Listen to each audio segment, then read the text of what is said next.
Bienvenue sur 3A Télé Sud. J'ai le plaisir de vous présenter donc l'émission Vérité et Mensonge, qui est maintenant notre rendez-vous régulier.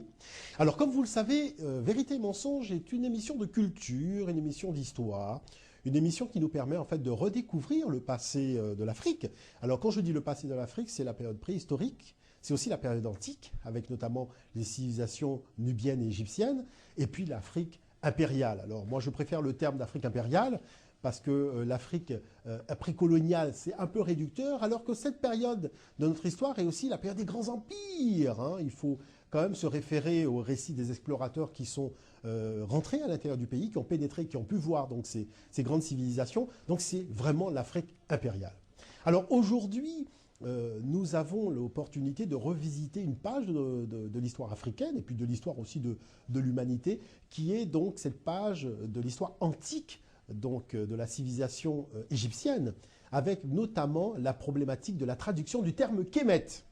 Parce que il est important quand même de signifier que Kémet, c'est le nom de l'Égypte, le nom authentique de l'Égypte. Vous voyez, parce que aucun pharaon de cette période, que ce soit Ramsès II, Khéops, Mykérinos, dont leur vrai nom est Khufu, Menkaure et Ramessou, ne s'est dit « je suis souverain de l'Égypte ». Parce que ce mot était inconnu à l'époque. C'est-à-dire qu'aucun habitant de l'Afrique antique n'a utilisé l'appellation d'Égyptien parce qu'ils ne connaissaient pas ce terme-là.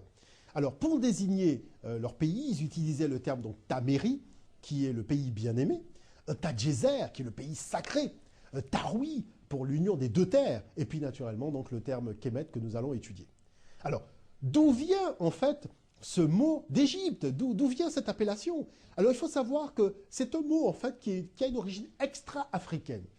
Parce que tout simplement, lorsque Narmer, donc le pharaon soudanais, qui est parti du sud de la région de Néken, hein, les Hierakonpolis grecs, pour aller unifier les différents clans de la vallée, il a installé sa capitale dans le nord, à Men-Nefer, qui est devenu Memphis en fait.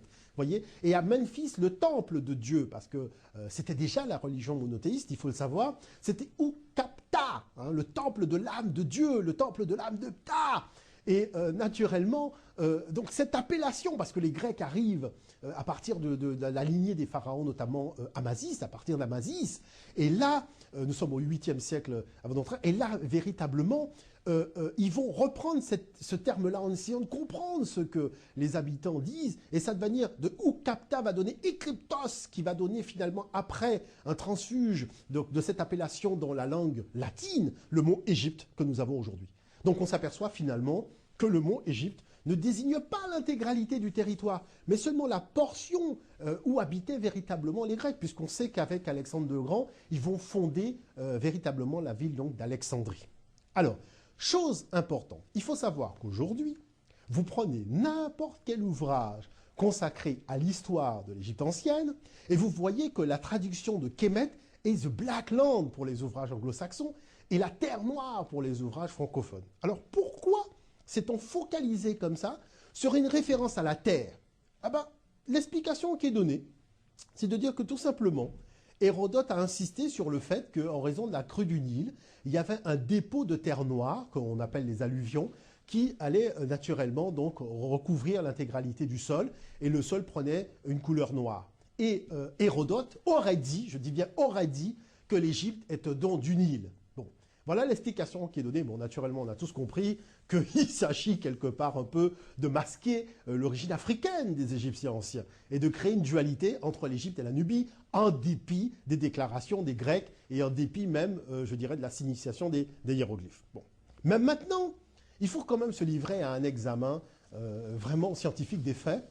Déjà, la première chose, c'est de savoir, est-ce que Hérodote, lorsqu'il parlait de la crue du Nil, a vraiment fait référence à l'ensemble du territoire donc de Kémet, ou est-ce que finalement il ne s'est pas limité qu'à la proportion de ces territoires, c'est-à-dire le nord, lieu où résidaient en fait les Grecs? Alors pour le comprendre, il suffit tout simplement de voir sa déclaration, c'est dans son livre 2, donc Hérodote dit la partie de l'Égypte, vous voyez donc la partie de l'Égypte, donc déjà En introduction, on voit bien qu'Hérodote n'a pas englobé l'intégralité du territoire, mais il fait référence simplement à une partie. Alors, quelle partie? Où abordèrent les vaisseaux grecs. Donc, on sait que c'est la bordure de la Méditerranée. On a tout de suite compris qu'il s'agit du delta.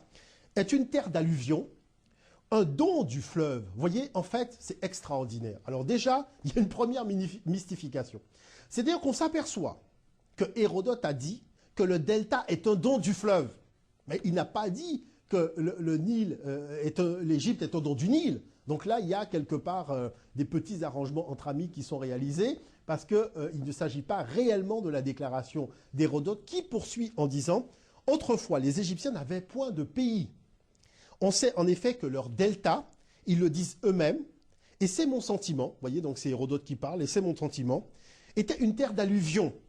Une terre, peut-on dire, nouvellement apparue. » Donc là, maintenant, je pense qu'on a la certitude que lorsque Hérodote faisait allusion au don du Nil, il ne mentionnait pas, en tout cas, il ne faisait pas référence à l'intégralité du territoire, mais il limitait son appréciation au delta. Donc ça, c'est quand même très important de le noter. La deuxième chose, c'est qu'il faut quand même le dire à un moment, c'est que cette fameuse terre noire n'est pas la terre d'Égypte. C'est quand même la terre qui provient du sud profond, c'est-à-dire